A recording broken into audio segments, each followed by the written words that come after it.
Plusieurs chauffeurs ont recours à la vitesse pour faire leur recette. Une course contre la montre, bien souvent à l'origine de plusieurs accidents de la circulation. Selon le gouvernement burkinabé, au moins 8 assaillants et 7 soldats burkinabés ont été tués aujourd'hui même dans une attaque qui a visé l'ambassade de France, l'Institut français et l'état-major des armées. L'AFP évoque une trentaine de morts. L'ex-président égyptien Hosni Moubarak a été acquitté le 2 mars 2017 par la Cour de cassation au Caire dans un procès pour la mort de manifestants durant la révolte qui a provoqué sa chute en 2011. Bonsoir et bienvenue dans le 19h. Faire la recette journalière, une pression qui amène de nombreux chauffeurs à rouler à vive allure. Il faut faire vite, sinon c'est de l'argent qui leur échappe, leur paie journalière qui pourrait ne pas percevoir. Et adieu à l'argent de la popote du jour. Mais la vitesse tue. Ces chauffeurs mettent non seulement leur vie en danger, mais aussi celle de leurs clients. Dangui les a rencontrés pour en parler. Amadou, chauffeur de taxi depuis 1995, est quotidiennement confronté au stress. La raison, il doit obligatoirement faire recette et surpasser ses collègues. Recette là, on fait ça à 12 000 francs par jour. C'est pas facile parce que ça marche pas. Lorsqu'ils partent à la chasse aux clients, ces véhicules de transport outrepassent les règles de conduite. La courtoisie est également foulée aux pieds. Ceux qui roulent mal, c'est des gens qui n'ont pas la conduite en leur tête. Sinon, un conducteur, c'est celui qui roule très bien. Parce qu'il faut avoir la mémoire pour travailler avec une conduite. Dans la commune d'Adjamé, poumon économique du district d'Abidjan, le temps c'est de l'argent. Et les conducteurs l'emploient à bon escient. S'il manque au moins 1 heure du temps comme ça, je perds de l'argent. Donc voilà pourquoi nous les chauffeurs de Baga, on est tout le temps pressés. Les producteurs nous pressent pour la recette. Donc on est obligé de se tuer pour faire la recette et puis avoir quelque chose pour nous pour manger. L'embouteillage fait qu'on est obligé de prendre l'essence inverse. Tu vois. Souvent aussi, il y a d'autres qui sont parmi nous qui exagèrent. Sinon, réellement, pas la vitesse qui fait qu'on va trouver de l'argent. C'est Dieu qui propose et c'est Dieu qui nous donne l'argent. Yakou Diakité, chauffeur depuis plus de 30 ans et aujourd'hui patron du syndicat, explique que le devoir de faire recette pèse lourdement sur les épaules des conducteurs. La recette même qui provoque beaucoup d'accidents parce que c'est pas facile de faire 25 000 francs recette et 30 000 francs recette. Le chauffeur il roule à la mort. Il y a le chauffeur qui n'a pas de domicile. Il dort dans les bagarres. Et il y en a qui ont le père de famille. Est-ce que celui qui dort dans l'affaire de famille qui a une maison à payer, qui a de charges, et celui qui dort dans la voiture, il n'a pas le même problème. Et le feu frais sont trop, le chauffeur paie beaucoup l'argent, vraiment, ça ne porte rien. Mais comment réduire le stress et faire baisser la pression chez les chauffeurs? Yakou Diakité propose une solution. Il faut qu'on prenne un degré pour que les chauffeurs soient dégrés à 5 PS. Parce que au moment que les chauffeurs sont dégrés à 5 PS, il y a une recette brute qui est arrêtée entre nous et les transporteurs et les chauffeurs. En attendant la réalisation de ce rêve que tous les conducteurs du district d'Abidjan font, le devoir de faire impérativement recette continue d'être la source de nombreux accidents de la circulation, selon certains observateurs. Un peu d'humour dans ce journal avec l'équipe de production de Bonjour 2018. Les populations de Giglo et de tout le Pleu dans l'ouest du pays se sont bien amusées et ont beaucoup ri. Paragas reconnaît. Je vais te donner des chansons, tu vas prendre une chanson, tu as compris non? Salut Ota et puis l'hymne national. Les deux. On prend un qui est malade. Giglo et tout le Pleu, ces deux villes situées à l'ouest de la Côte d'Ivoire, ont accueilli l'équipe de production de l'émission humoristique à succès de la radiodiffusion télévision ivoirienne RTI, Bonjour. Occasion pour les humoristes de faire montre de leur talent. Sur la scène, ils tiennent le public en haleine. Oh mon frère! Ouais, c'est toi qui parles en amilé, autrement, tu nous as pas vu ou bien?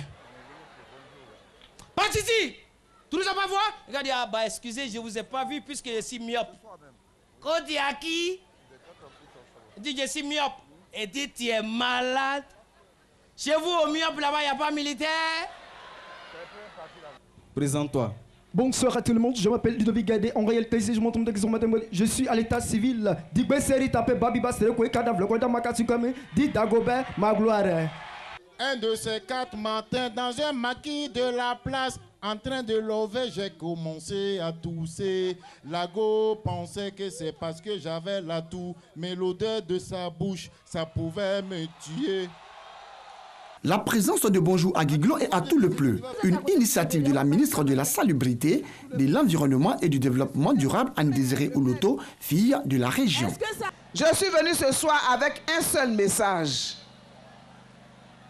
Le message pour lequel je suis venue, c'est le message de la paix et de la non-violence. Vous voyez, notre région est trop en retard. Pour que le bonheur arrive, il faut qu'il y ait la paix. Autorités, élus, cadres et population de Guiglon et de tout le pleu se disent satisfaits des différentes prestations des artistes.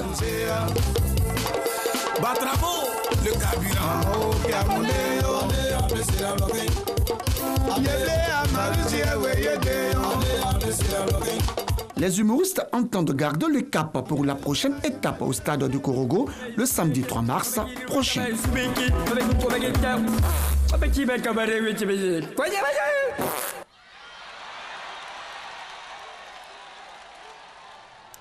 Une nouvelle moins gaie, une trentaine de personnes ont été tuées aujourd'hui à Ouagadougou dans l'attaque contre l'état-major des armées du Burkina Faso.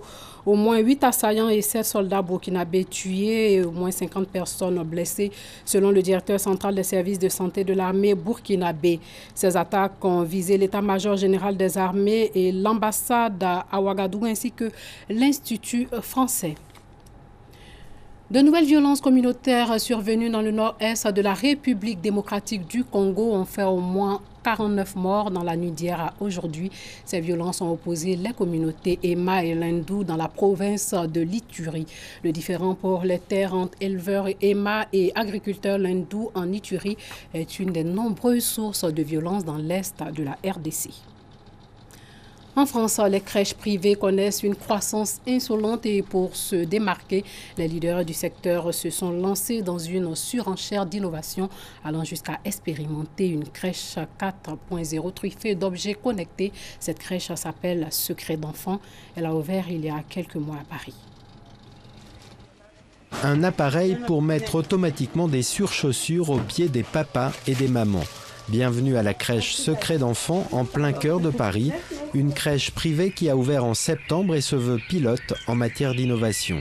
Mur végétal, cours de sophrologie à destination des parents, table lumineuse, communication en langage des signes et en anglais.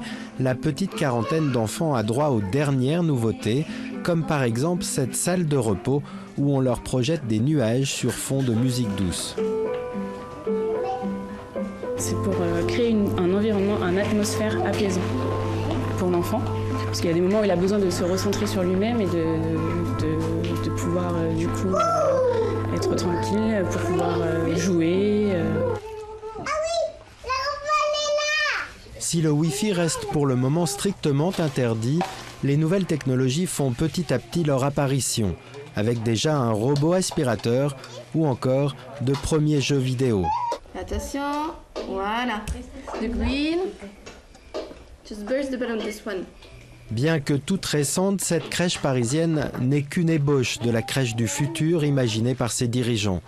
Au programme, des murs interactifs, des hologrammes ou encore une tétine connectée pour indiquer la fièvre de l'enfant. Ces objets-là, ils existent, donc autant les tester, les utiliser intelligemment, faire en sorte qu'ils puissent aussi garantir la sécurité et le contrôle finalement des données. Alors souvent, c'est sur des données paramédicales, ce qui est important aussi.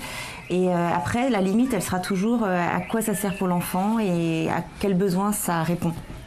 Selon certains pédopsychiatres, le recours aux écrans ne doit pas dépasser 10 minutes en dessous de 3 ans et doit toujours se faire en complémentarité des jouets traditionnels. Après quelques mois d'expérimentation, ses parents veulent rester vigilants, mais ils apprécient l'esprit. La salle où on les apaise quand vraiment ils ont une crise et tout ça, je trouve ça génial. En fait, on voit que l'enfant redescend tout de suite, qu'il passe tout de suite à autre chose et il n'y a pas de notion de stress en fait. J'avais en tête tout ce qui était objet connecté. En fait, c'est pas principalement les principales innovations de la crèche. C'est beaucoup sur les façons de faire, le fait qu'il y ait de la zénitude, entre guillemets. Des parents de plus en plus séduits par ces formules innovantes.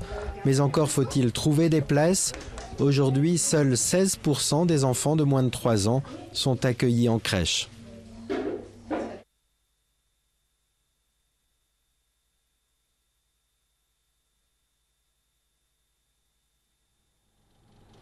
Après le film Ida en 2015, la Pologne espère recevoir un nouvel Oscar le 4 mars prochain pour le film La Passion Van Gogh, le premier film d'animation au monde fait entièrement à partir de peintures à huile peinte à la main. En Égypte, Hosni Moubarak a été condamné à la prison à vie en 2012, mais un nouveau procès a été ordonné par la justice. Une cour criminelle a acquitté l'ex-président, décision confirmée le 2 mars 2017 en cassation. Il s'agit de la dernière procédure judiciaire visant Hosni Moubarak.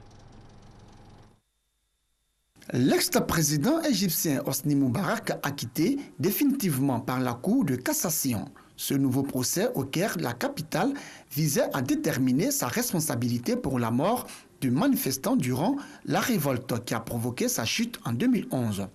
Hosni Moubarak avait été condamné à la prison à vie en 2012. Cette décision de 2017 est la dernière procédure judiciaire le visant. L'ancien président était accusé d'avoir incité au meurtre des manifestants pendant la révolte des 18 jours, période au cours de laquelle près de 850 personnes ont été tuées lors d'affrontements avec la police. Hosni Moubarak, 87 ans, a passé le plus clair de son temps dans un hôpital militaire depuis son arrestation en 2011. En 2012, l'ancien Reis était condamné à la prison à vie pour le meurtre de plusieurs centaines de manifestants lors des événements qui ont précipité son départ avant qu'un tribunal abandonne les charges 2 ans plus tard, peu après le coup d'État de l'armée contre le président islamiste Mohamed Morsi en juin 2013. En juin 2015, la Cour de cassation a ordonné un nouveau procès et relancé par la même occasion une interminable procédure judiciaire. Mais l'état de santé de l'ancien président retarde sans cesse la tenue des débats. Initialement prévu en novembre 2015, le procès a été décalé le 21 janvier 2016, puis le 7 avril. Après la révolution, Moubarak a aussi été poursuivi pour détournement, accusé d'avoir utilisé pour son compte personnel un fonds public de 10 millions d'euros destiné à l'entretien des palais présidentiels. Il a finalement été condamné en mai 2015 à 3 ans de prison en compagnie de ses 2 fils, Allah et Gamal. Tous 2 ont été libérés en octobre 2015. Le tribunal a estimé qu'ils avaient passé suffisamment de temps en détention provisoire. En janvier 2016, la Cour d'appel a confirmé une peine de 3 ans de prison pour Moubarak et ses 2 fils dans une affaire de corruption. Ayant déjà effectué en prison ce temps, ses 2 fils, Allah et Gamal, ont été remis en liberté. Le volet suisse des affaires financières concernant l'ancien Reis n'est pas encore clos. Après la Révolution, les autorités suisses avaient gelé pas moins de 640 millions d'euros sur plusieurs comptes. La justice helvétique continue à enquêter et cherche désormais à déterminer la provenance de 539 millions d'euros présents sur une quinzaine de comptes suspects. Voilà, c'est tout pour ce soir. Merci de nous avoir suivis. Portez-vous bien.